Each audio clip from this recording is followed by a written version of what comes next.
Hello everyone, welcome back to another video of Tech Basics. In this video, we are going to learn how to download M&S Credit Card app on your phone.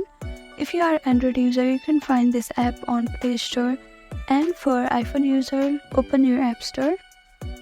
After opening your App Store, you can see search icon on the bottom right corner. Then click on the search bar and type in M&S Credit Card app. Now scroll down a little bit until you see this logo, click on it. Here you can see get option, click on get. Now it is going to ask you for your verification. Now your download has been started. After your download is completed, you can see open option here, click on open.